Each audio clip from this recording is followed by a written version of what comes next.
Okay, thank you, Katrina. Good afternoon, bon après-midi.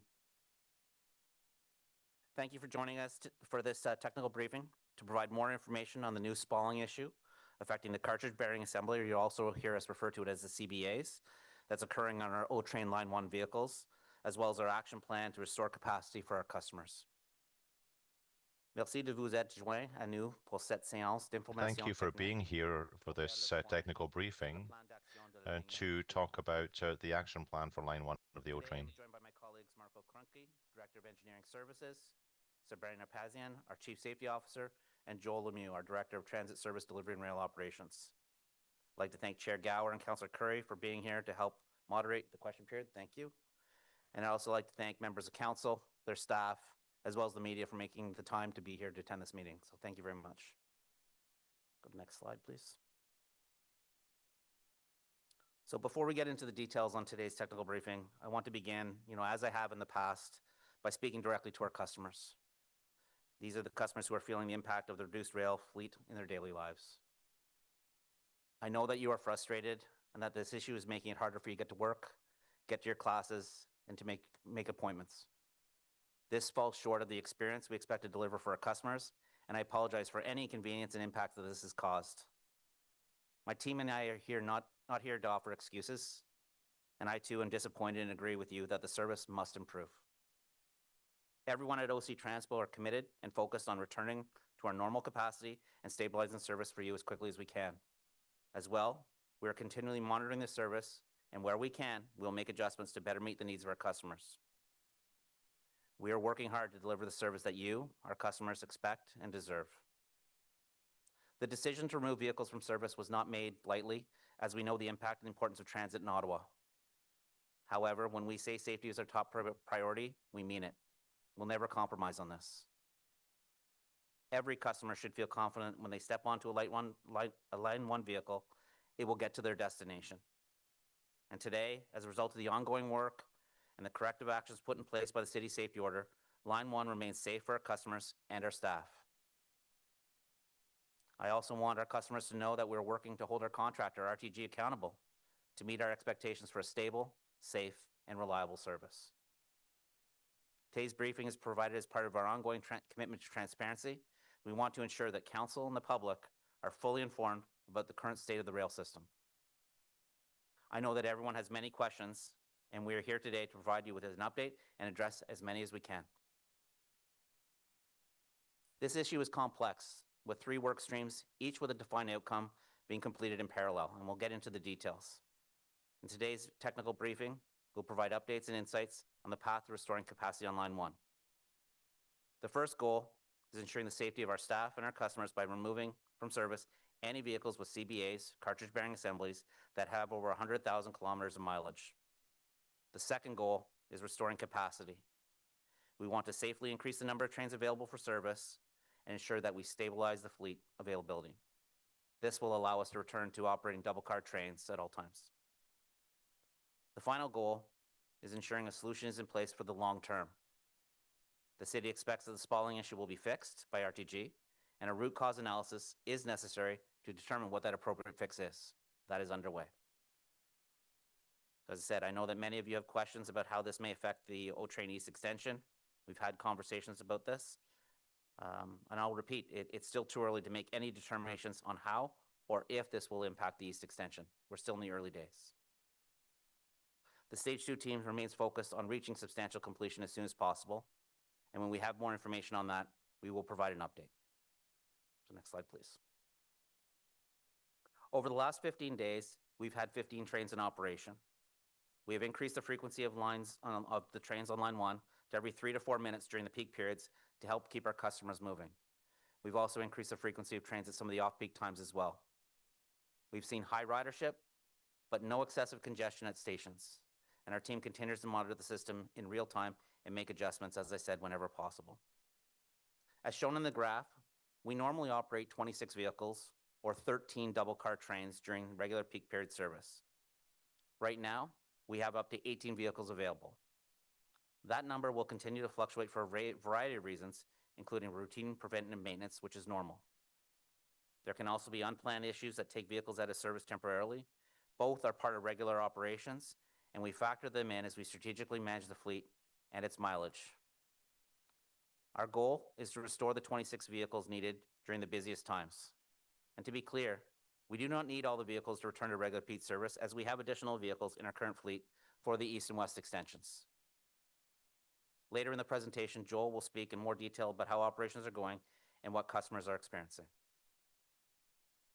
So at this time, I'll pass the mic over to Marco, who will provide more details on the current situation affecting the CBAs and how it differs from the previous axle bearing assembly issues. Over to you, Marco. Merci, Troy. Je m'appelle Marco Kroenke. Thank you. I'm Marco Kronker. I'm the chief engineer at OC Transpo. In the following slides, I'll be giving you an overview of the current situation and some technical information on the new problem we're encountering. I will talk about what has led us to this issue, some technical background information, what measures we have taken, and the action plan that's currently in place. RTG first informed the city that Spalling was identified after it conducted an inspection of 8 cartridge bearing assemblies, also known as CBAs, and found Spalling on 4 of them. Those routine inspections started after the initial CBA issue. As my colleague Sabrina will outline in more detail, RTG also provided the city documentation from its subcontractor Alstom stating that the fleet was safe to operate. RTG is continuing with the inspection, and as today 24 CBAs have been inspected, with 8 CBAs found to have Spalling. As I will outline in the next slides, RTG provided documentation on the proposed containment measures. However, it did not have the appropriate technical information required. This issue is very complex, and as part of our due diligence process, our team engaged independent experts such as the Transportation Resource Associates, or TRA, to provide their technical expertise on this issue. TRA has been providing support since the initial CBA issue and are very familiar with our Line 1 system. After careful review of the available information and input from our independent expert, the city has required that first, any vehicle with CBAs at or exceeding 100,000 kilometers cannot continue in service until the CBAs are replaced or internal processes and procedures are implemented to detect Spalling. Second, that additional technical and safety assurance information must be provided to demonstrate effectiveness of the containment and mitigation plans. Next slide, please. So I will start now a little bit with a technical explanation. Some of you may have seen similar slides previously. On this slide, you can see a top-down view of the bogie arrangement for a single light rail vehicle. Each vehicle has 5 bogies, and each bogie has 2 axles. Each axle contains 2 CBAs, 1 on each side of the bogie. As a result, a single bogie contains 4 CBAs, and a vehicle has a total of 20 CBAs. Next slide, please. Here we can see a view of one of the motor bogies mounted to an LRV with the skirts opened. On the next page, we see the motor bogie, how it looks like when it is dismounted from the vehicle. On the left and on the right, you can see the axles with the motor in the middle. On the outside of these axles is where you find the CBA, one of each of the axles then. Next slide, please. So coming to the bearing hub assembly. Now we have dissected those axles from the previous slide. We get to the bearing hub assembly. The photo on the left is how the CBA is delivered as a full assembly, can be exchanged. And the photo on the right is with the CBA torn down, exposing the roller bearing in bright silver towards the base. This row of rollers encasing the hub is called a tapered roller bearing, and it is part of the CBA where both of the bearing assembly issues are occurring. Next slide, please. This slide is showing the components inside a tapered rolling bearing, which is very similar to the one that from the previous slide. These types of bearings are made up of an inner race, a cage that contains the rollers themselves, and then the outer race of the bearing. The first picture on the right shows what it looks like when put together. What we are seeing today with spalling is that it is causing damage to either the outside surface of the inner race of the bearing or the inside surface of the outer race of the bearing, as shown by the red arrows. Next page, please. So what is spalling? We keep talking about the word spalling, so let me explain what it means. Spalling occurs when the surface of a material begins to flake or chip off. Over a period of time, this flaking or chipping further weakens the material itself by spreading out across the surface or extending deep into the material. Not only can spalling damage multiple components of the bearing or overall assembly, but the rate of deterioration can also be very quick in some cases. Once spalling occurs, the bearing will continue to deteriorate, increasing vibration and damaging components of the bearing until it's either detected or replaced or the bearing ultimately fails. Next slide, please. So coming back a little bit to the initial CBA issue, in this cross-section of the Excel drawing, we can see the differences between the issue causing the initial bearing failure and the spalling issues we are seeing now. For the initial Excel bearing issue, as shown on the left photo, repeated contact between metal components or fretting cause a loss of preload, which leads to the failure of the CBA. In the situation of the right photo, spalling is occurring in the areas highlighted on the right, which is damaging the bearing. While both of the issues are affecting the same main component, it is important to note that the type of damage taking place are different from each other. However, ultimately, they both lead to the same failure of the axle bearing assembly. Next page, please. For the initial CBA issue, we are still working through 3 work streams we have shared before. The first work stream is our containment plan, which includes items like the temporary speed restrictions, axle bearing inspection at 3,750 kilometers, and defined intervals for the CBA replacement at specific mileage. The second work stream includes mitigation measures that include adjusting the track's restraining rail, the implementation of top-of-rail lubrication, and the nut pinning measure. The final stream involves the redesign and installation of new CBA across the whole fleet, both of which the city continues to expect. Next slide, please. Now moving to the new issue. Right now, we know that spalling has only been detected in CBAs with more than 100,000 kilometers. While the rate of deterioration of the CBAs in our fleet is still unknown, once spalling has occurred, the bearing will continue to deteriorate unless detected and replaced. Without containing the issue, additional CBA components will be damaged, and if we are unable to detect spalling, this will lead to a bearing failure. This is why a new action plan is required to ensure containment and preparation for a long-term solution to the issue. Before I hand it over to my colleague Sabrina Parzian, I want to thank my team for their professionalism and dedication as we continue to work through this issue.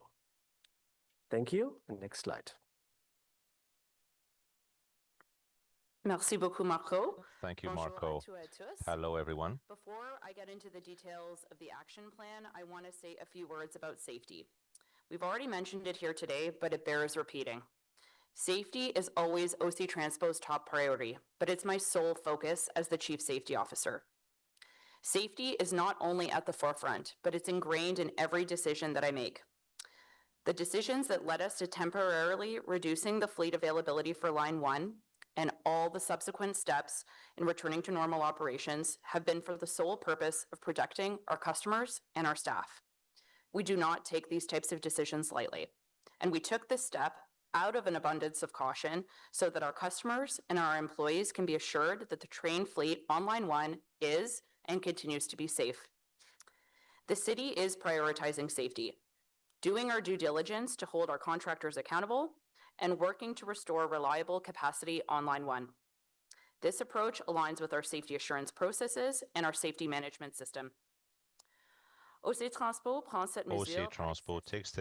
has taken these steps out of an abundance of safety to ensure the safety of our employees and our customers. OC Transpo always accords priority to safety while we do the necessary checks and to make sure that RTG is in a position to restore the reliability of Line 1. We're taking a similar approach to the Spalling issue as we did with the original CBA issue for the fretting like we did several years ago. This multi-phased action plan that has been developed to address this new technical issue consists of 3 streams. The work streams represent the immediate actions taken and outline both the short, medium, and long-term steps in ensuring the continued safety and reliability of our Line 1 fleet. First and foremost, staff are focused on ensuring the overall safety of our Line 1 operations. This includes a robust safety assurance process involving a comprehensive risk assessment, technical reviews, and ensuring appropriate validation of the proposed mitigation measures. Our ultimate goal is to work to resolve this issue and ensure that the city receives the appropriate and adequate evidence to demonstrate that the fleet continues to be safe, that the proposed containment measures are appropriate for Spalling, and that eventually that leads to the implementation of an overall long-term stable solution for Line 1. Next slide, please.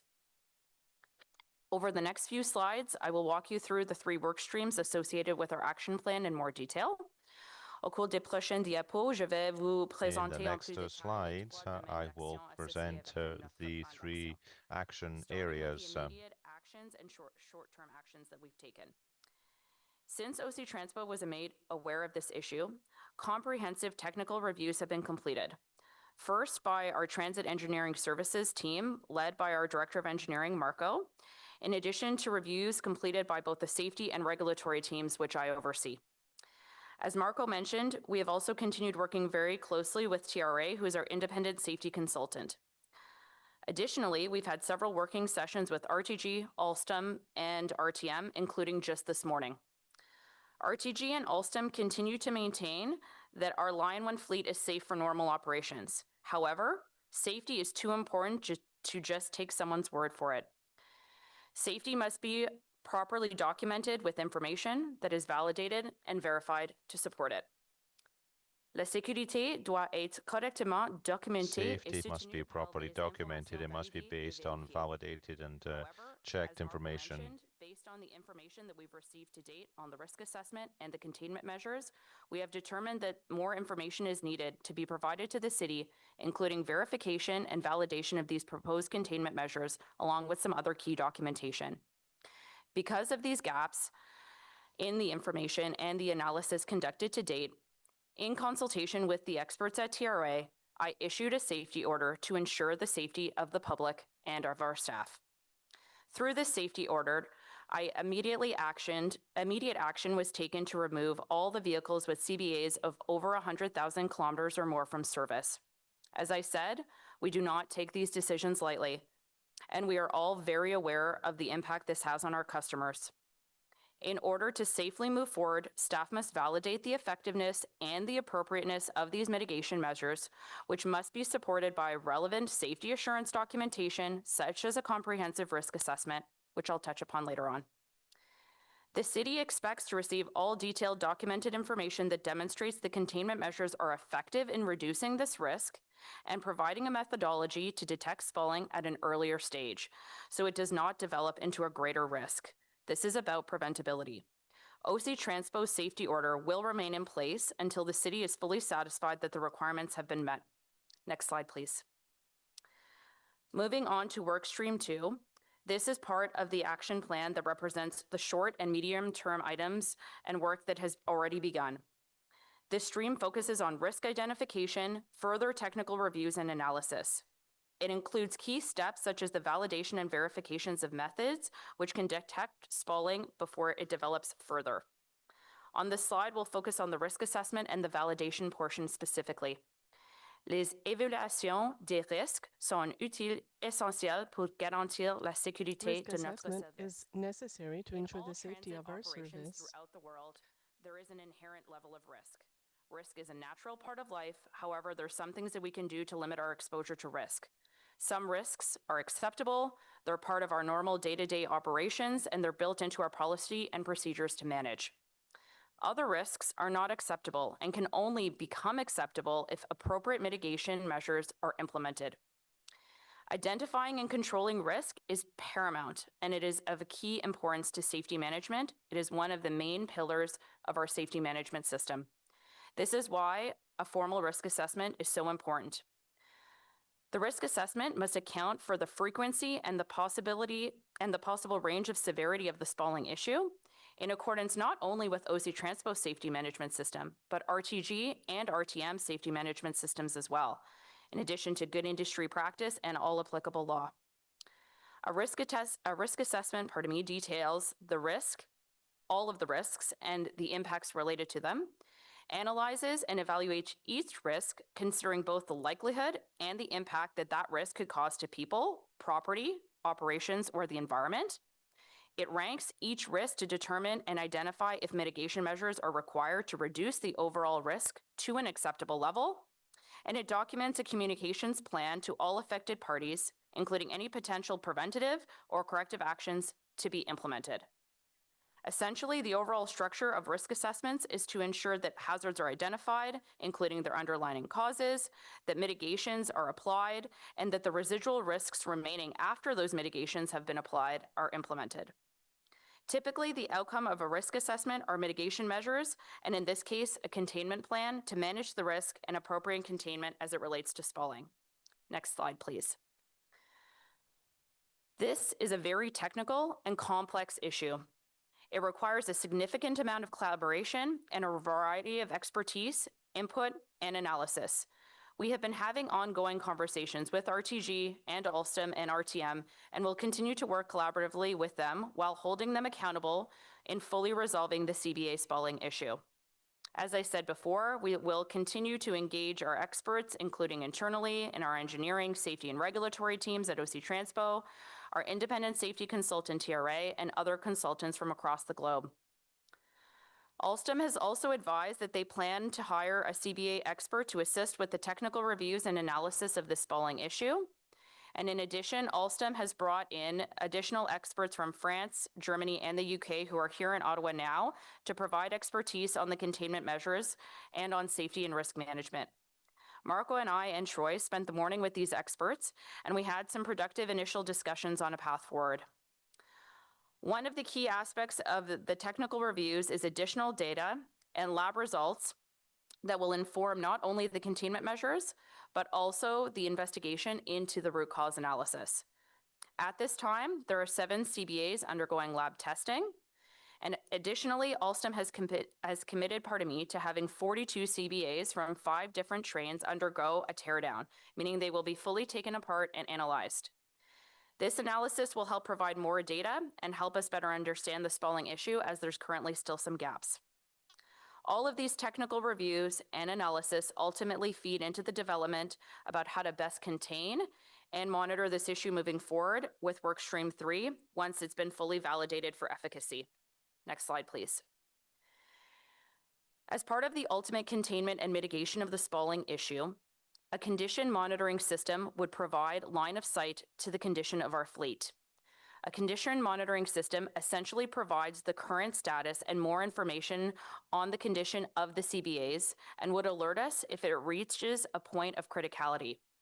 As you may recall, the Transportation Safety Board, or the TSB, issued a rail safety advisory letter that focused on the original CBA fretting issue and following the derailments from 2021. One of the recommendations from the TSB's letter stated that the parties involved should ensure that effective onboard monitoring systems for safety critical LRV components, such as the cartridge roller bearing assemblies or CBAs, are put into place to protect the traveling public. As you saw in the pictures previously shared by Marco in the presentation, the CBAs are a very complex and technical device, and the spalling issue cannot be seen with the naked eye without tearing down the component. This is why having an effective condition monitoring system put in place may help with early detection of spalling and the progression of the issue from happening in the future. This is also why we've asked RTG to investigate the installation of a detection, measurement, and condition monitoring system in the alignment with the TSB safety advisory. Next slide, please. Finally, workstream 3 of the action plan outlines long-term work leading to safe return of full capacity of service on line 1 and the implementation of an overall long-term solution. An initial root cause analysis and investigation is currently underway for the spalling issue. The root cause analysis will be informed by both the laboratory and the testing results. Spalling is a newly documented issue, and it will now need to be assessed and reviewed further against the original CBA fretting issue to see how spalling impacts the work regarding the sustainable solution and the CBA redesign. But at this time, it's too early to tell what, if any, impact spalling will have on the overall sustainable solution.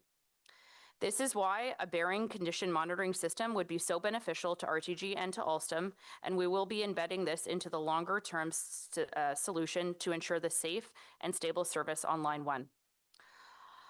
L'ordonnance de la sécurité restera en place jusqu'à la ville soit convaincue que les security directive or the safety directive will be in place up until the city will be satisfied that requirements have been satisfied. We will continue to hold RTG to account. Open and in place until the city is satisfied that the requirements have been met, and will continue to hold our contractors accountable. That concludes the overview of the action plan, and I want to take a moment to sincerely thank all of our teams who have been working around the clock on this issue. Je vais maintenant passer la présentation à mon collègue Joël. Now, my colleague Joël. Thank you, Sabrina, and good afternoon to everyone. Nous savons que cela a été difficile pour nos We know clients. that it's been difficult. Jusqu'à présent, nous Up until constatons now, un fort achalandage we dans see les stations et les trains, that there is a mais lot aucune surcharge of busyness in non stations and sécuritaire n'a train, été and observée. no Our team at the Transit Operations Control Center are monitoring the system in real time, and staff have been at key locations. In response to customer feedback, we have adjusted train operations with peak service running every 3 to 4 minutes. This approach helps keep customers moving and reduces the potential for crowding during peak periods. We have seen a positive reaction to this from our customers. I also want to take a moment to thank our customers for their patience and the safe behaviors we are seeing on line 1. Please continue to stand behind the yellow line at all times and not hold the doors, as these actions help support a safe and reliable service. Next slide. I know customers have questions about what their trips will look like. As mentioned, the number of trains available for service will fluctuate. With the current available information, this is what customers can expect in the short term. We will be operating at the current service levels. There will be an opportunity to increase overall capacity once our maintainer is able to consistently provide 20 or more trains. There are no changes to weekend operations, with line 1 operating with 10-minute frequency as planned. Our teams will continue to closely monitor service through the Transit Operations Control Center and make adjustments as needed to respond to conditions in real time. As a reminder, line 2 and line 4 are not impacted by this issue. We'll continue to keep customers informed through all of our communication channels, including alerts on octranspo.com, text messages, and social media. I'll now hand it over to Troy to wrap things up. Thank you. Okay. Thank you, Joel, Sabrina, Marco, for the updates. Appreciate it. So before moving on to take some questions, just going to summarize quickly a few of the key points.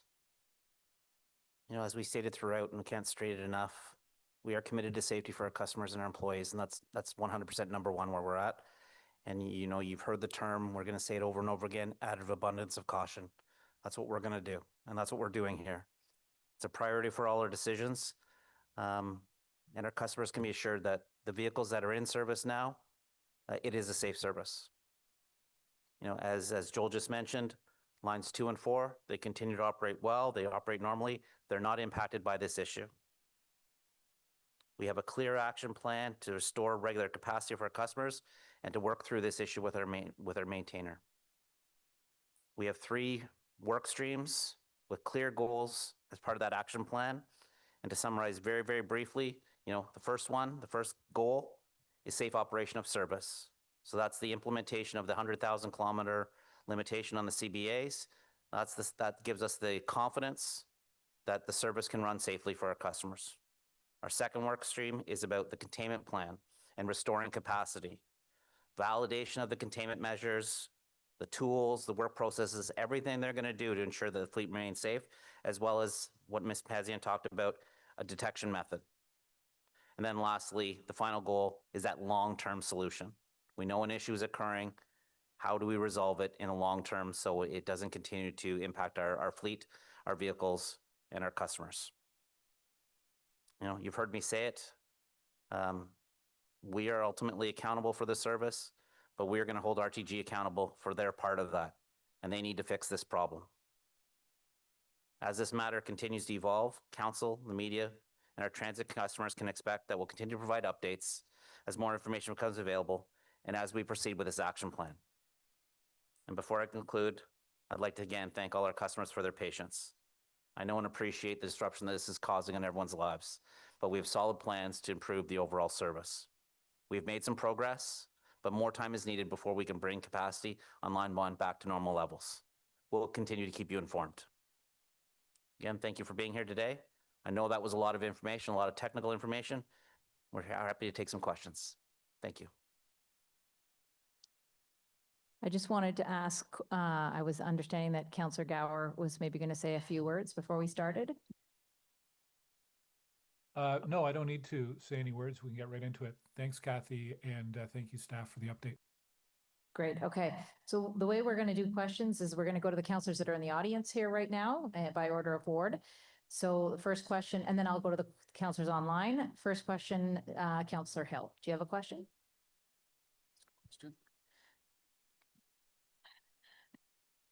Thank you, Councillor Curry, and to the transit team for the presentation. I have a few questions, but I'll just ask one right now and I'll come back on after if I'm allowed. How is this going to impact on, say, the next quarter of train operations as we go through this first phase of the identification process, the analysis?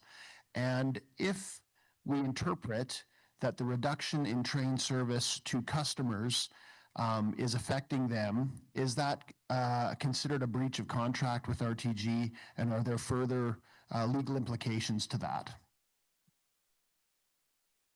Thank you for the question, Councillor, and I'm sure you can appreciate in terms of the contract and some of the legal matters, I can't get into all those details, but you know, the project agreement is a performance-based contract and that they need to meet a certain performance level. And if they are not able to meet that performance level, there's various levers within the contract, penalties, both financial as well as longer term implications as well. So our priority will be leveraging the project agreement to ensure that they're making the decisions to rectify the issue, to minimize the impacts on our customers, and ultimately all costs borne with those solutions are to be borne by RTG. Thank you. Councillor Tierney.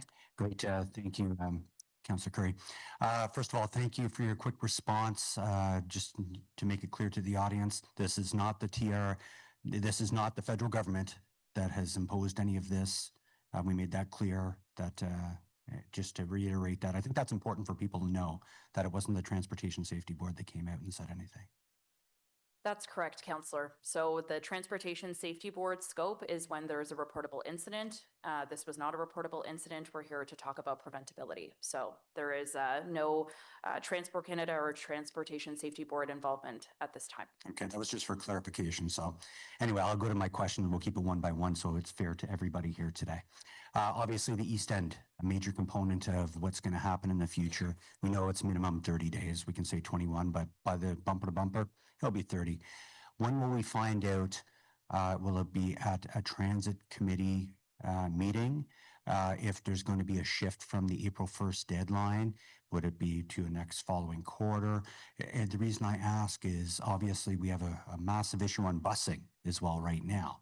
And there's a direct correlation between the East End extension opening, so we actually can have some buses to fulfill those needs. And I think that's paramount to what I'm hearing is if we can't get that East End line open, this will continually deplete even further on our buses. So thank you for my question. Councillor, another very good question. Too early to tell in terms of, as I mentioned, too early to tell if there will be an impact on the East Extension. The teams are working hard to come to a final resolution to this in terms of, at least getting our fleet count back up. And there's multiple ways we can do that. With additional information, with additional validation from our maintainer, it's possible, entirely possible that we can increase that 100,000 kilometer limitation or even completely remove it. Right, specific to the Spalling. The other mitigations with regards to the cartridge bearing assembly that we previously talked about, they still stay in place. So there's a couple streams in which we can go about doing that with RTG. We've also asked them at the same time, we've directed them to make sure that they're replacing these cartridge bearing assemblies while we're going through that process. So, but we will provide a fulsome update on stage 2 as well as this issue at the upcoming Transit Committee meeting. I believe it's February 12th. We'll provide that update. But the direction to Richard Holder and the rail construction team is full steam ahead. This is not to delay the work that we need to have. You've heard me say it many times, and I know I've been a little bit tongue in cheek in the past about, are we close? We are close. We are. This does have the potential to impact that if we don't get more vehicles. But at this point, it's not impacting the construction program. It's not impacting the East Extension. And Richard's team is full steam ahead. Let's get to substantial completion so that we can get into trial running. We need to address this issue so we have more vehicles. Great, thank you. Councillor Brockington? Thank you, Councillor Curry, and thank you for the technical briefing today. It's appreciated. I'm trying to wrap my head around the safety order and the replacement of the cartridge bearing assemblies. Does the replacement of the cartridge bearing assemblies mean the trains or the carriages will still be held out of service? I'm trying to differentiate what the safety order impact really means. Last week, my understanding was once the CBAs were replaced, tested, those carriages or cars would be put back in service right away.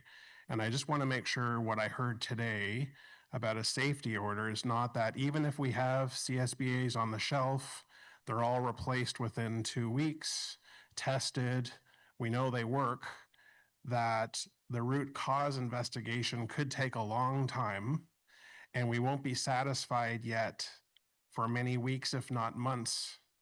And I don't want those carriages whose CBAs have been replaced to be not put in service yet. So can you just clarify if the CBAs are replaced, they are going to be, those train carriages will be put back into service, and the root cause analysis will continue, even though that might take some time?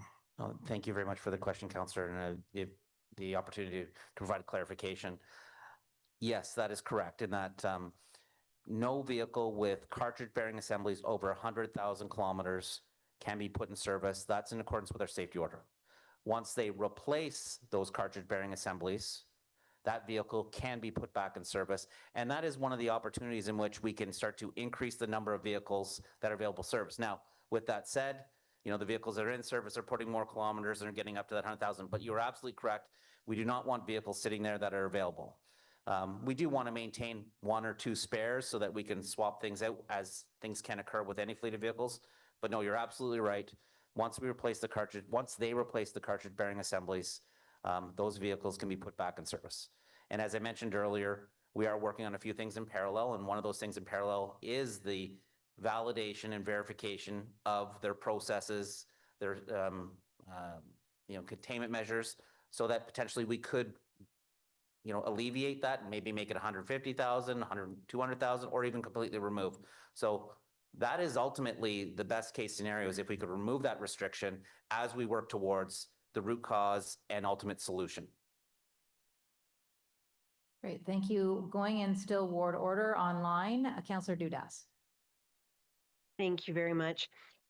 My understanding is Metrolinx in Toronto has purchased 61 of these trains. I know they're currently using 18 of them on line 6 Finch West, and that 43 are going to be used on the Huron-Ontario line. Are they experiencing the same problems now, or will they be following in Ottawa's footsteps? Do we have support from the province on this? And are Metrolinx employees who have faced these same problems here to offer advice? Councillor, thank you for the question. You are correct in that Toronto has a number of the same vehicles on their fleet, but they are very, very early days. You need to also remember that our issues with the cartridge bearing assemblies and the Spalling didn't come to light, didn't come to fruition in the first couple of years. It was a little ways. It was a couple of years into our service that we started to see these issues occur. It remains to be seen whether or not Toronto will experience the same problems that we're having here. But we know that, having this public forum, talking about it here openly, we know that our colleagues in Toronto and Metrolinx, they're following what's going on with the vehicles here, and they've got a keen interest as well. Okay. Thank you. I have more questions. I'll just go back on the list. Sure, thank you. Chair of the Transit Committee, Councillor Gower. Thanks, Kathy. Okay, two questions. One is for passengers, customers who are using the train on the platforms, are there any additional staff, customer service assistants? What kind of support has OC Transpo put out there for customers? Thank you for the question, Chair. As you're aware, the Transit Operations Control Center has cameras in every area of every station, and we have staff dedicated to monitoring those cameras for real-time conditions. And if we see that there's any excess crowding or any response required in the field, we dispatch field staff to those areas.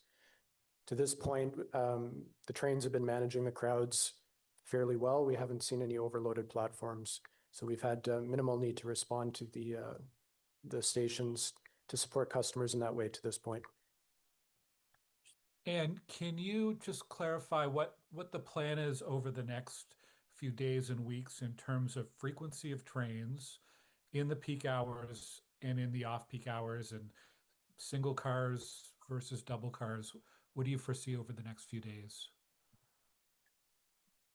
Of course, things are fluid, but what we're expecting is to continue with frequency of 3 to 4 minutes during peak hours, Monday to Friday. Off-peak hours, the frequency is 6 to 7 minutes. And then the late night frequency is the normal 15 minutes Monday to Thursday, and then about every 9-10 minutes on Friday nights. Okay, thank you. Thank you. Councillor Leeper. Thank you, Councillor. Can you just help me understand the timelines involved with swapping out the CBAs and how long it takes for a train to get to 100,000 kilometers? Are we going to see an increasing supply of trains? Are we going to struggle to maintain the required 15 available? How long does it take a train to get to 100,000 kilometers? And how long does it take to make sure that it's got the new CBAs in it once it has? Okay, thank you for the question. I think I got part of the answer. I look to maybe Marco, he might have a little bit more. I know that in terms of the replacement of I'll just say an axle, so each axle has, as Marco indicated, has 2 CBAs. They can do approximately 2 axles per day. We know that there's some vehicles that have, only 1 axle that requires to be replaced. Other vehicles have multiple axles that need to be replaced. Part of this ongoing work is looking at the supply chain. We know that they have a little over, I think they said this morning, 68 cartridge bearing assemblies here in Ottawa. Their supplier can manufacture so many per month, and they also have a float of supply there. So But that is something that we need to be cautious about, something we need to carefully plan out. And that's also one of the reasons why we need to manage the mileage on these vehicles while we work through this. Just look to Marco, maybe he knows a little bit about in terms of how long it takes for us to achieve the mileage on the vehicles. Yeah, thank you for the question. And we actually talked in the morning about an optimization algorithm in order to have a maximized availability of vehicles in service. As mentioned, it's complex in terms of, on the one hand, we absolutely know how many spare parts we do have. But as Troy mentioned, we do not only replace one axle on the train, it might be multiple ones with multiple different mileage. So already this part needs an optimization, which vehicle should be taken in order to have the fastest way to bring them back into service. On the other hand, how much mileage depends as well, which kind of vehicles do we put in place? Obviously, if we have a lower number of vehicles in service, these vehicles count faster the mileage than other ones. By purpose, we have currently more vehicles available because East Extension hasn't been opened. So by purpose, we put those vehicles as well into service to let them run, to find any kind of issues there. So we were in a comfortable situation, which we are currently not anymore. So having said this, there's not one specific number that I can give now. It is based on each and every vehicle, how much it is accumulating on a daily basis, on a weekly basis, how much we can bring in, how much will be replaced in order to have these optimum numbers. But we are working on a plan on a daily basis. What and how many vehicles do we have on the next days? How many can we assume for the next week and even the next month? It is actually changing on a daily basis as well, because we have as well corrective actions. If something happens on the train, has to be taken out. So we have to readjust whether this is an optimized vehicle to replace the CBA, or maybe it's not. And this is what we mean with being fluid currently. Maybe, Councillor, if I could add in a little bit of additional, I know you asked the question, but how long will it take? To give a bit of context, I know that in terms of, if you recall in the previous CBA issue, they're doing inspections every 3,750 kilometers.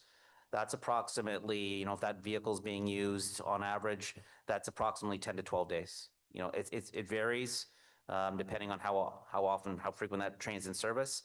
But on average, we're seeing 10 to 12 days for it to accumulate about 3,750 kilometers when they have to do that next inspection. So, but we are using a smaller fleet of vehicles at this time. So they're going to rack up the kilometers a little more quickly. And, some vehicles have more mileage than others. So the situation really is fluid and changing. But your question is relevant because, yes, that supply chain and the ability to replace CBAs, that's a critical piece as well too. I want to focus a lot of time and effort on that 100,000 kilometer restriction that we put in place as an abundance of caution, because that I think is our best opportunity to get the fleet back up. But we will only do that if we have the utmost confidence in the processes that they will be implemented. Okay. Thank you, Kathy. Okay, and Councillor Menard, and just for 1 second, if someone who's listed as iPhone could let me know who they are, that would be great. But Councillor Menard, you're next. Thank you very much, Councillor. Thanks for the presentation. So just Councillor Hill kind of touched on it, but is this considered an event of default? Are there any funds being held back in payments from RTG? And are any refunds being contemplated for residents at this time? Councillor, I think it's too early to talk about default, and I don't want to, comment on, ongoing legal matters with RTG.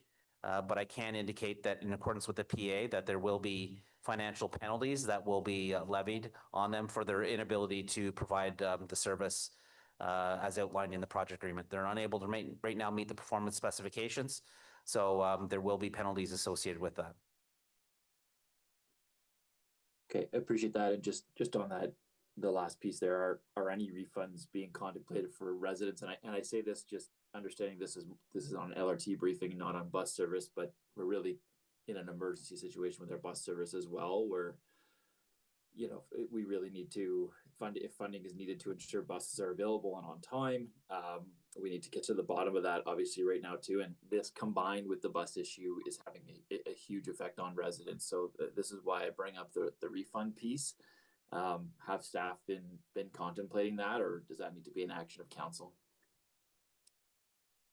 And Councillor, our focus is making every effort on whether it be bus and rail, on improving the service and making the necessary adjustments to get back to the service levels that, and you've heard me say it time and time again, our customers deserve and expect.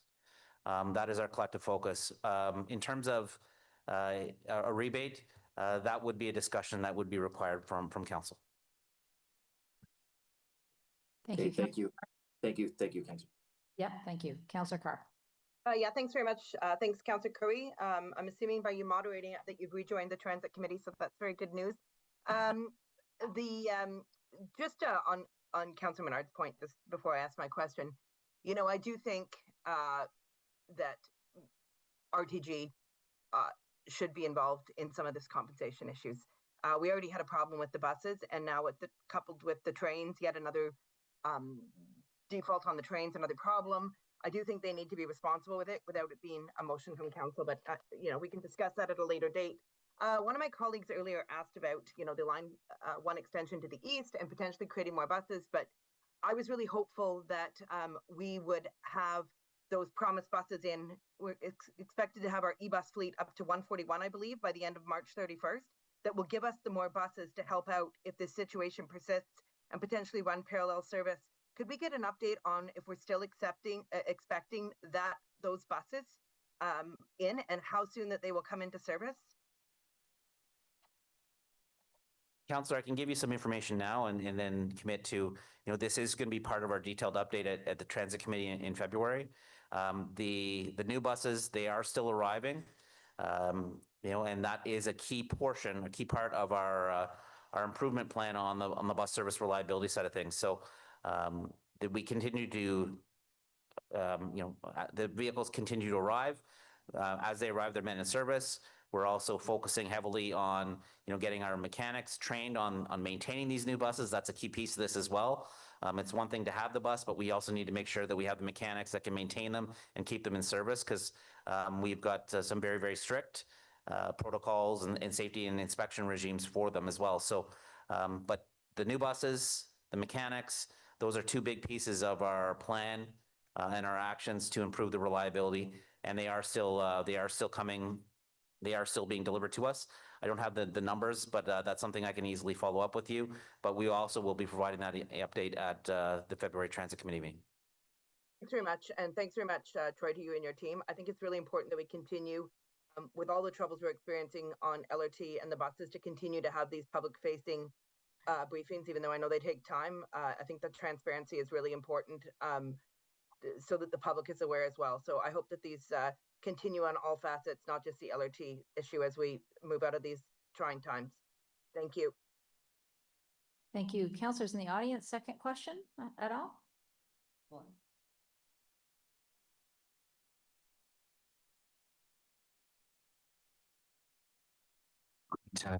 Think again, I think the long-term solution, that's a whole other discussion, and we're just dealing with the now. So I appreciate the fact that we're dealing with the now.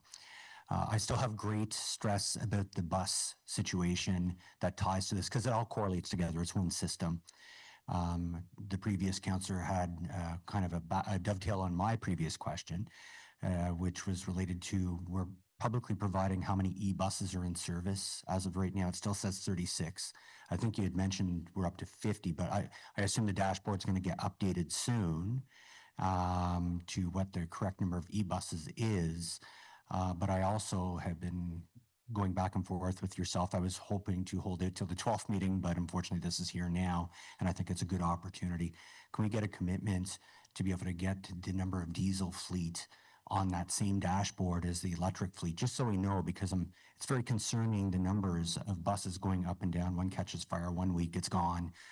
Next, it's, there's an accident, that bus is gone. We're counting bus by bus now, which is concerning. And having that monthly update with the e-buses that you greatly provided to us has been very helpful to the public. But could we do the similar thing with the diesel fleet and update the e-bus numbers as well? Thank you. Yeah, Councillor, thank you for that. I know we've got members of the team here and are listening in, so we'll make sure that that gets updated on the website. And yes, we have been working on a few additional metrics that we can start sharing more publicly, and that is on the status of the fleet. I think it's important given the challenges we're facing with the fleet availability. I think that's important for us to include additional metrics on the diesel fleet. So that's a great point, and we are working towards that. All right. First question round, Councillor Luloff. Thank you very much. How many of these replacement bogie systems do we currently have in stock, and how quickly can they be installed on trains? Councillor, we know that on a daily basis, they can replace 2 axles per day. For each axle, obviously there's 2 CBAs. So I'll talk in terms of axles. They can replace 2 axles per day. That's the limit they can do. They do have a supply of cartridge bearing assemblies here on site. They have just over 60 of those, and we're working through the details with regards to their supply chain and their suppliers to solidify what we can expect long term. As I said, part of it is the replacement of the cartridge bearing assembly. Part of this as well is looking at the containment measures and their monitoring program, which would help us look at that 100,000 restriction and potentially changing that to a higher number or completely removing outright. But we need the information, the data to support our decision in that regard. Okay, and if I'm allowed a follow-up, I suppose, are we using all of the line 2 or stage 2 vehicles now on line 1 in order to supplement this? And is there an opportunity for RTM to up the amount of staff they have working on this issue to get double trains back in action? As you can imagine, with both the City of Ottawa and the federal government forcing workers back into work, and the lack of space downtown for people to park, there's a high reliance on OC Transpo services. This is probably the worst time that we could be experiencing this. So is there any plans to ramp up that work? Thank you for the question. As I'll start with, as my colleague Joel indicated earlier, they're watching the service very closely, and with the increased frequency, albeit with single car trains, with the increased frequency, for the most period of time, the capacity on the line is able to keep up with the demand. So I'm not saying there's not situations where some people have to wait for a second train, but we're seeing very few of those occurrences. So the capacity we're providing right now is largely meeting the demand, but I recognize as well that those trains and the stations are busy as a result of not having double car trains. There are opportunities to, I think, RTG does have additional staff here in terms of their ongoing maintenance. They're here for the stage 2 east extension. They've had to staff up those resources to support more vehicles in service when the east extension comes in place. They need to be prepared for that. So they already do have additional resources here, and they're leveraging those to support the ongoing operation. And then, as Ms. Pazian mentioned a little bit this morning, they brought in they've been bringing in experts that have been meeting with us to help, get to a better state than where we are right now. But aside from that, there's not opportunities to bring other resources from other properties, Toronto or Montreal. They have the resources they have. But I said that's why I think we're focused on a few things. We're focused on that 100,000 kilometer limitation, as well as the containment measures. Okay. Thank you. Councillor Leeper. Thanks. Just one quick comment before I ask the question, which is one of the things that I've seen on the platforms, and I think, I've been out watching the trains and counting those.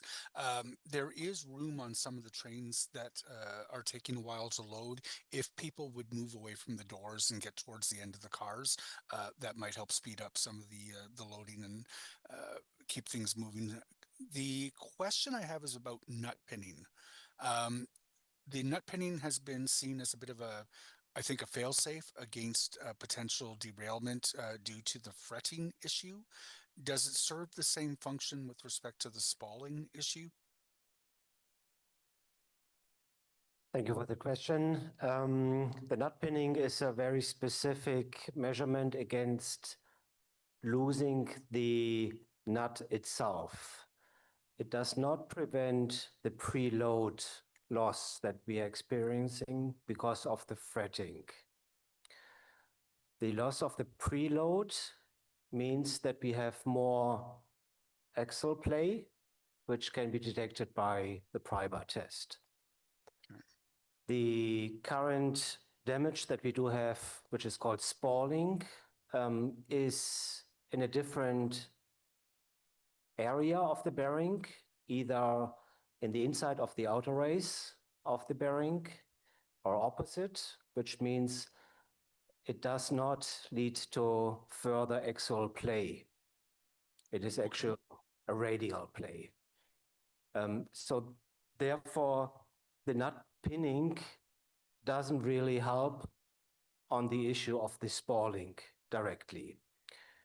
Only in the case if the spalling will lead to different failure modes that are similar to the one of the fretting, then we will have the mitigation in place from the initial CBA.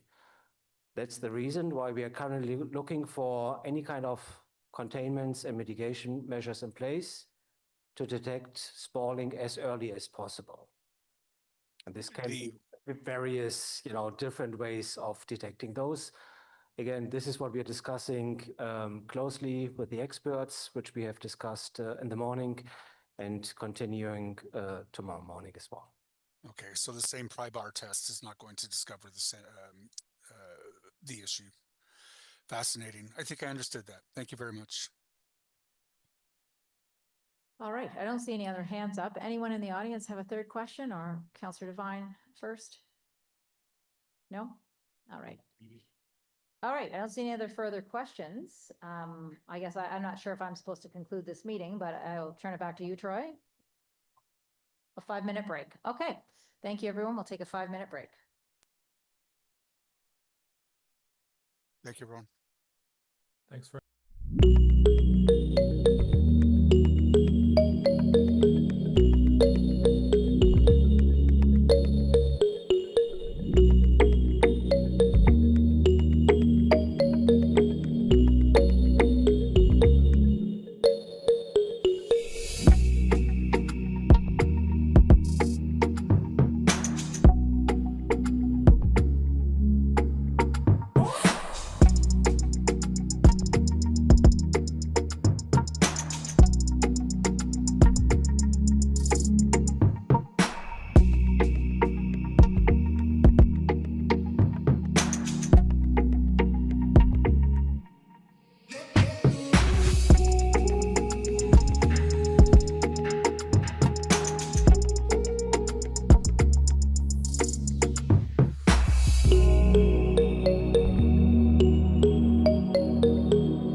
Thank you for joining us today for our technical briefing. Merci de vous joindre à nous pour cette briefing technique. I'll ask each agency in alphabetical order to ask their question and one follow-up. Je vais inviter chaque organisme de presse par ordre alphabétique à poser une question et un suivi. And we'll start with Arthur White-Crummy from CBC. Hi there. Thanks so much for taking our questions and for this briefing. If I recall correctly, last week, the hope was to have 20 cars in service by, I think, Monday. As of now, there are only 18. You said that we can replace 2 axles per day. And we're starting with the trains that only have one that's deficient or over 100,000. So why is this taking so long, and why are we still stuck on 18? You're correct in that, the expectation was that we were going to have 20 vehicles for service this week. We did have a few failures for unrelated issues. These things happen with any fleet of vehicles, whether it be buses or trains, that need to be managed. But one of the outstanding issues as well too is that they needed some of these cartridge bearing assemblies. They need to remove some of these cartridge bearing assemblies from other vehicles to initiate the root cause analysis for the tear down procedure. So we're trying to have that right balance, in that we want to get more trains available for service. Look at trains that have one cartridge bearing assembly need to be replaced, or one axle, I should say, which would be 2. But at the same time, we also need to advance what's happening, what's the root cause analysis. So there's been some back and forth and discussions on that, and trying to balance those 2 priorities, because ultimately we need to know what's going on. And we're saying we need the validation of your containment measures, that they're effective. And they needed to do some of that additional analysis work to be able to provide us with that information that we need.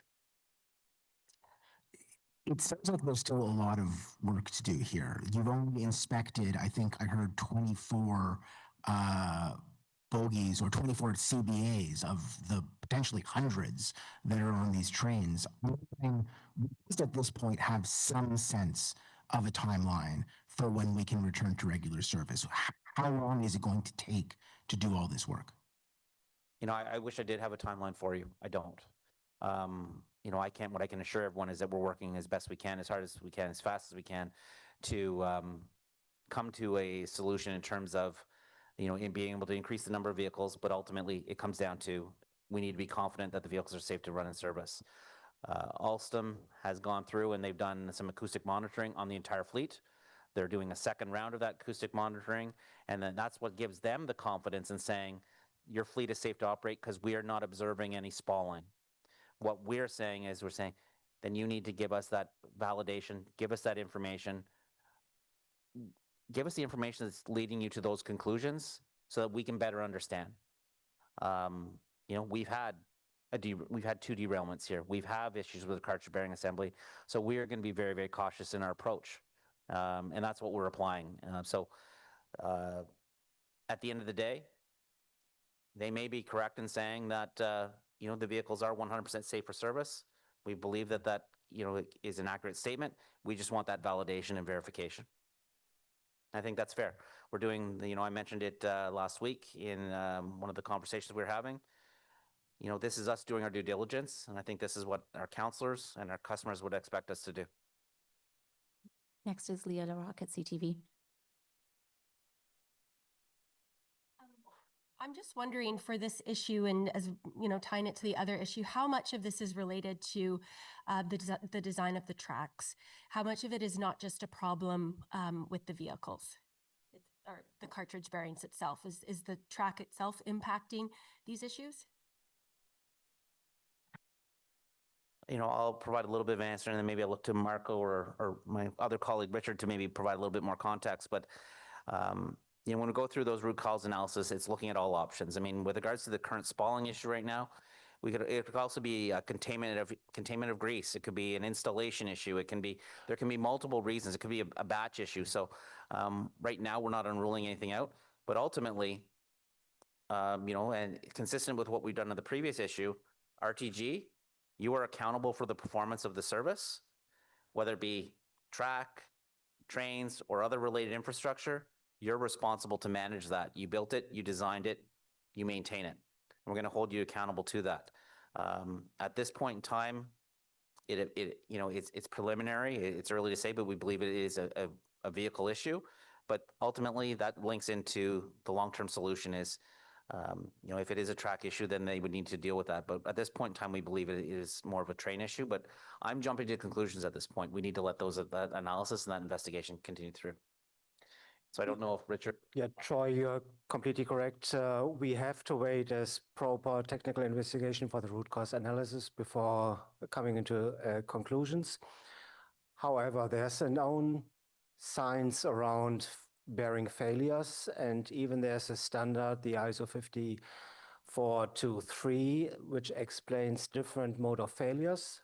One obviously is loading, but as well, whether it's contamination, whether it's maintenance, whether it is installation, whether it's material of batches, and other ones. And we want to make sure that we have the right conclusions, the right causes analyzed before we say, it's one or the other one.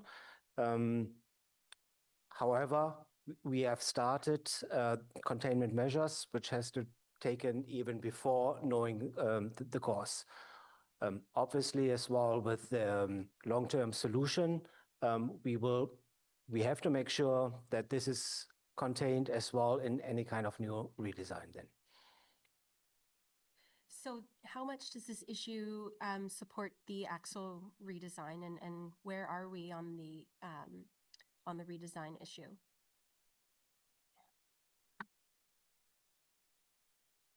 RTG and Alstom continue to advance the sustainable solution for the cartridge bearing assembly. The city has always maintained that an axle redesign needs to be part of that solution, and we are aware that they have advanced a design, and they're not at that prototype or manufacturing stage yet, but they are close to finalizing a potential design for the axle cartridge bearing assembly. Sorry, the axle. I'm mixing up my words here at this point. You got me confused a bit. My apologies. No, it's okay. So we know that they are advancing an axle redesign as part of the sustainable solution, right? But now we've got this new failure mode of the Spalling, and they'll have to look at that and determine, is it related to that? Does the redesign rectify it, or is there other work that needs to be done? So this is part of the analysis that needs to happen. But they are advancing a sustainable solution, which includes an axle redesign. Right, next is Bruce Deachman at the Ottawa Citizen. I'm wondering if you can just confirm for me the new CBAs that are going in. They will have the same spalling issues and restrictions as the current ones, because you said, I believe, 3,750 kilometers for 10 to 12 days. So if there's still a 100,000 kilometer restriction, it would be like 8.5 months before they're breaking down again. Presently, there's not a redesigned cartridge bearing assembly, so they would be replacing similar cartridge bearing assemblies that would have the potential same limitations. But as I mentioned, subject to additional information that they could supply to the city that meets our needs in terms of, a proper risk assessment, proper containment, validation, verification that their containment measures are effective at detecting this, that 100,000 kilometer restriction could be removed. But, we're doing our due diligence out of abundance of caution. We want to see that information that gives them the confidence that the fleet is safe for operation. Okay. And Councillor Menard brought up the idea of refunds to customers, and you said that's a council decision, but I'm wondering, as head of OC, given the bus and train issues, do you think OC is providing the kind of service that's commensurate with what customers are paying for currently? I think I speak on behalf of everyone at the organization right now that we know that we've got challenges, and it's hard on our customers, it's hard on our staff, and we're going to work as hard as we can to improve the service, whether it be bus or rail. It's a challenge. But is the service you're providing now what people are paying for? We're not satisfied with the level of service we're providing. We know that. We're happy that right now that the train is meeting the capacity largely that is required. On the bus service, our cancellations are too high. We outlined at Transit Committee what our plans are to get those bus counts up.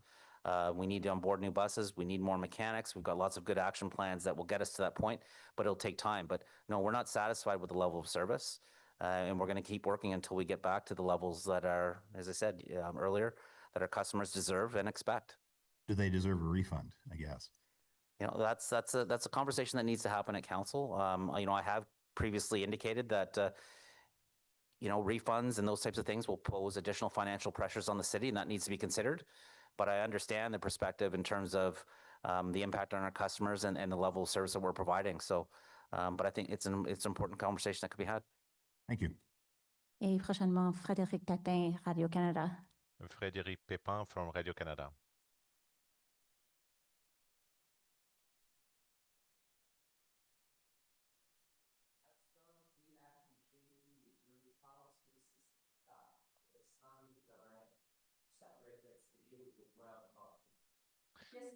The question is inaudible for the interpreter.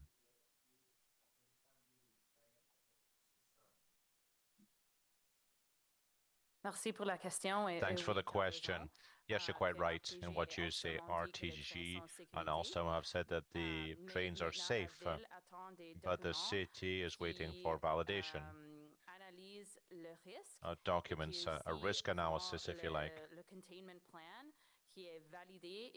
And once the containment plan has been validated, we may move forward. Another question for you, Ms. Payson, on safety. I was at the University of Ottawa before I came here to talk to students using your train on a daily basis at peak times in the morning and in the afternoon. Now, there are students, these are adults, of course, they understand the safety measures, but they asked me what they said it's dangerous on the platforms. They said there's a lot of people, there's crowding, people trying to get on, get off, leave a station. You've said it's safe, but some people are saying that it's a danger, it's unsafe. What are you doing to ensure that it's safe for everyone? Thank you for your question. Joël, would you like to add? Please do. Well, we have staff from my team and from the safety team, and also from the customer service team that are there to help to ensure that people remain behind the yellow line. But we knew that during peak times, especially in some stations like the University of Ottawa station, it can feel a bit unsafe. If people feel unsafe, they should tell us. But we're keeping an eye on the cameras on a regular basis to make sure that there's enough space. Joël, would you like to add? Well, thank you. There is a person in the control center keeping an eye on the busiest stations. The University of Ottawa, for example, is a focus for us. It's probably the station where we've seen the most frequent incidents overcrowding in trains. That's where we see the most overcrowding. But in these cases, the second train has been able to pick up people who weren't able to get on the first train. We've seen very, very busy platforms. Trains are very, very crowded, but we haven't seen overcrowding, if you like, people having to line up in the stairwell, for example. If we do see that type of situation, we'll send staff in immediately to help. That's one of the reasons why we've increased the frequency of trains, because some trains and stations were very busy, and this is why we've increased the frequency of trains. We do have time for a second round of questions, so we'll start from the beginning again. Arthur, do you have a follow-up? Yeah, I just want to make sense of exactly what needs to happen before we can return to regular service. Is the delay mostly just waiting until we can replace all of the CBAs to get back to that, 26 cars that we need for regular service? Or is it mainly that we're waiting for inspections and information from Alstom and from RTG that could allow us to remove the 100,000 limitation? Yeah. Like what is the main holdup here? It's the two items in parallel, right? So if they want, in order to decrease the number of trains in service, two things can happen. One, they replace all the CBAs on the train replace all the CBAs that have more than 100,000 kilometers on them. That can increase the number of trains in service. But as Councillor Leeper indicated, questioning with regards to supply chain, how many can they do? That's going to be a challenge, right? In parallel, we're looking at, because Alstom and RTEG have indicated that they believe that the fleet is safe for continued operation. We've asked for that information to validate those statements and assumptions. And, we've had good working relations with them, good meetings today. They provided examples of how they've used similar type technology on other properties where they've had bearing issues, and it's been very effective for years. So that's what gives them that confidence that, that the fleet is safe for continued operation. Good, that was great to hear.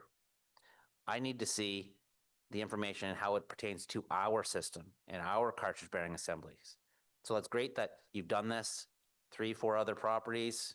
You went from having bearing failures to no bearing failures, and the example they said was 3 to 4 years of no failures. Great. Okay, so that's a position of strength, but I want to see the information for us here and how it applies here. Right? So that's the two pieces to this, right? Replace the cartridge bearing assemblies that have over 100,000 kilometers, more trains available for service. But where I think the real focus is on the containment measures. Are they effective? They apply here, and then that 100,000 kilometer restriction can be reassessed, potentially changed. And one more.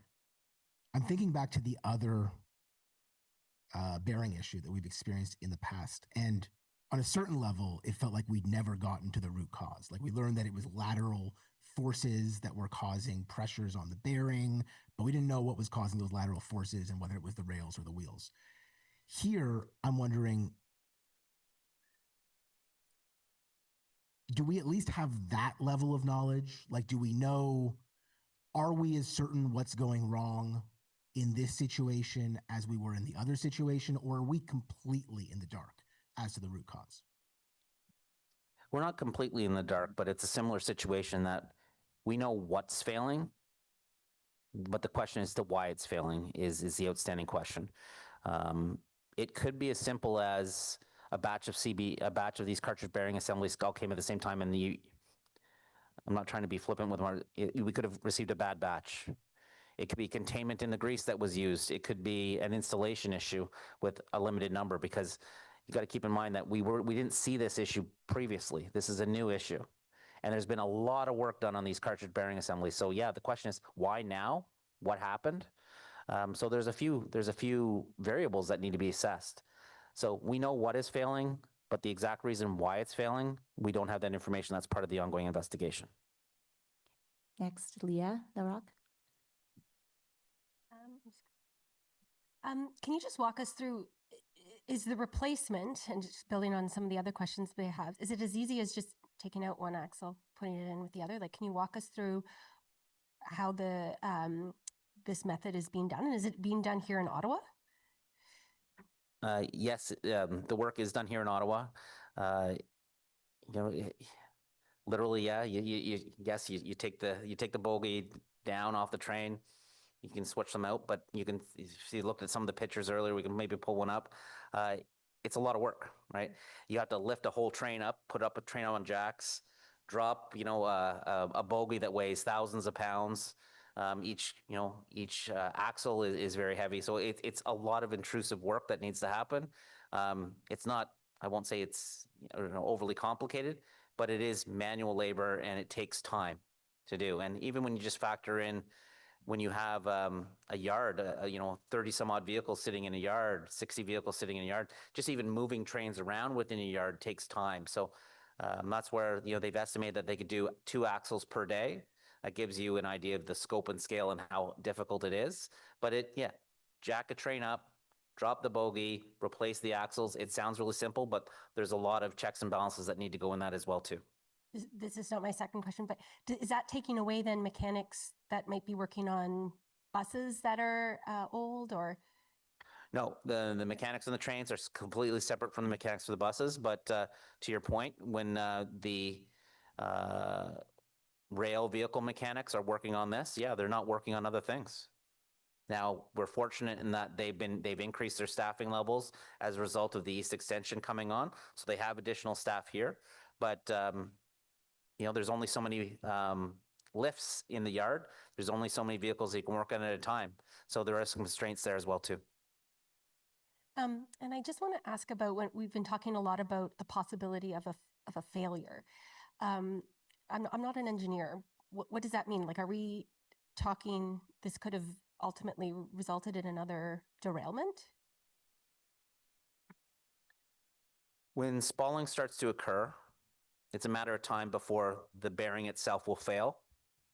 And in worst case scenario, if undetected, that can result in something catastrophic on the line in terms of, it could result in a derailment. That's worst case scenario if it's undetected.